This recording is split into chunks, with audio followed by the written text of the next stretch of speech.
Segundo tema sobre Deus, ideias humanas sobre Deus. Do Livro dos Espíritos, na questão 14, Deus é um ser distinto, ou seria, segundo a opinião de alguns, resultante de todas as forças e de todas as inteligências do universo reunidas? Se fosse assim, Deus não existiria, porque seria o efeito e não a causa. Ele não pode ser ao mesmo tempo uma e outra. O que pensar da opinião de que todos os corpos da natureza, todos os seres, todos os globos do universo seriam parte da divindade e constituiriam, pelo seu conjunto, a própria divindade? Ou seja, o que pensar da doutrina panteísta? O homem, não podendo se fazer Deus, quer pelo menos ser uma parte dele. Isso está na pergunta 15 do Livro dos Espíritos. E na pergunta 77 diz: os espíritos são seres distintos da divindade ou seriam somente emanações ou porções da divindade e chamados, por esta razão, filhos de Deus? São obras de Deus. Exatamente como um homem que faz uma máquina. Essa máquina é obra do homem, mas não é o homem.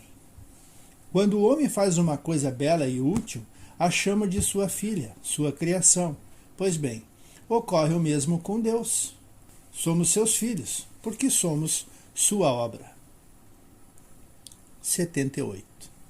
Os espíritos tiveram um princípio ou são como Deus de toda a eternidade? Se os espíritos não tivessem tido um princípio, seriam iguais a Deus. São sua criação e submissos à sua vontade. Deus existe de toda a eternidade, e isso é incontestável. Mas saber quando e como nos criou, não sabemos nada. Isso, quem está dizendo, são os espíritos superiores. Se eles não nos podem dizer, imagina o que nós podemos compreender. Mas existem outras proposições que visam comprovar ou reprovar a existência de um princípio divino do universo. Fizemos uma síntese da visão de Deus de algumas filosofias. Antropoformismo é uma forma de pensamento que atribui características ou aspectos humanos a deuses, elementos da natureza, animais e constituintes da realidade em geral.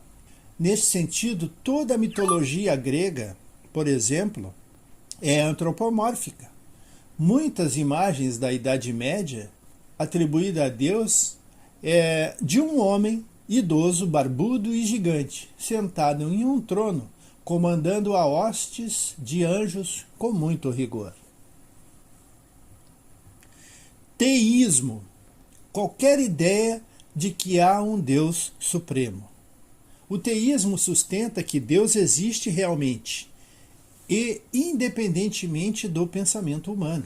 Sustenta que Deus criou tudo, que é onipotente e eterno, e responde às orações.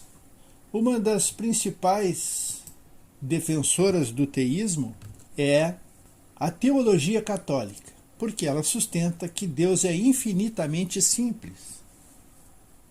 Ateísmo é a concepção de que não há nenhuma forma de Deus, mas que não necessariamente invalida um plano transcendental. E os agnósticos? O agnosticismo, doutrina que declara o absoluto inacessível ao espírito humano, ou que considera vã qualquer teologia religiosa, uma vez que alguns desses preceitos ou ideologias não podem ser comprovadas, que se fundamenta na experiência prática. Para um agnóstico, ele precisa tudo comprovar através do uso do conhecimento material. Analisando o que a gente disse até agora, tem sempre uma outra pergunta que é recorrente. Deus criou tudo. E o mal? Foi Deus também que criou?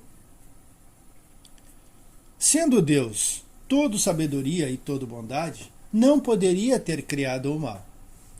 Estabeleceu leis que são inteiramente justas e boas. Os homens seriam perfeitamente felizes se as observassem. Mas a menor infração a essa lei causa uma perturbação, cujo contragolpe experimenta. Daí todas as suas vicissitudes. É, pois, o próprio homem a causa do mal, por sua desobediência às leis de Deus. Deus criou todos livres para a escolha do seu caminho. Mas resta sempre a questão de saber: por que Deus não criou os espíritos perfeitos? Esta questão é análoga a esta outra. Por que as crianças não nascem totalmente desenvolvidas, com todas as aptidões, todas as experiências e todos os conhecimentos da idade adulta? Porque há uma lei que rege todos os seres da criação, animados e inanimados. É a lei do progresso. A lei de modo algum obriga a passar pela fieira do mal para chegar ao bem. Ela só obriga a passar pela infância espiritual. Todos nós fomos criados simples e ignorantes, e por isso mesmo incompletos. Devemos adquirir por si mesmo e por nossa própria atividade a ciência e a experiência que de início não podemos ter. Se Deus os tivesse criado perfeitos, deveria tê-los dotado desde o instante da sua criação com a universalidade dos conhecimentos. Assim, teria-os isentado de todo o trabalho intelectual. Mas, ao mesmo tempo, lhes teria tirado a atividade que devem desenvolver para adquirir, e pela qual concorrem como encarnados e desencarnados ao aperfeiçoamento material dos mundos. Por sua própria inferioridade, torna-se uma engrenagem essencial à obra geral da criação. Por outro lado, se os tivesse criado infalíveis, isto é, isentos da possibilidade de fazer o mal, eles fatalmente teriam sido impelidos ao bem. Então, não mais livre-arbítrio e, por conseguinte, não mais independência. Submetendo-os à lei do progresso, quis Deus que tivessem o mérito de sua obra, a fim de terem direito à recompensa, a desfrutarem a satisfação de haver conquistado suas próprias posições. Sem a lei universal do progresso aplicada a todos os seres, outra teria sido a ordem das coisas a estabelecer. Sem dúvida, Deus tinha a possibilidade. Por que não o fez? Teria feito melhor se tivesse agido de outro modo? Nessa hipótese, teria se enganado? Ora, se Deus pode enganar-se, é que não é perfeito. Se não é perfeito, não é Deus. Desde que não se pode o conceber sem a perfeição infinita, deve-se concluir que o que fez é o melhor. Se ainda não estamos aptos a compreender os seus motivos, por certo o poderemos mais tarde, num estado mais adiantado. Muito presunçoso, pois seria aquele que pretendesse que Deus deveria ter regulado o mundo de outra maneira, pois isto significaria que em seu lugar teria feito melhor. Ficamos por aqui, agradecidos mais uma vez e pedindo que Jesus esteja sempre conosco. Até o próximo estudo.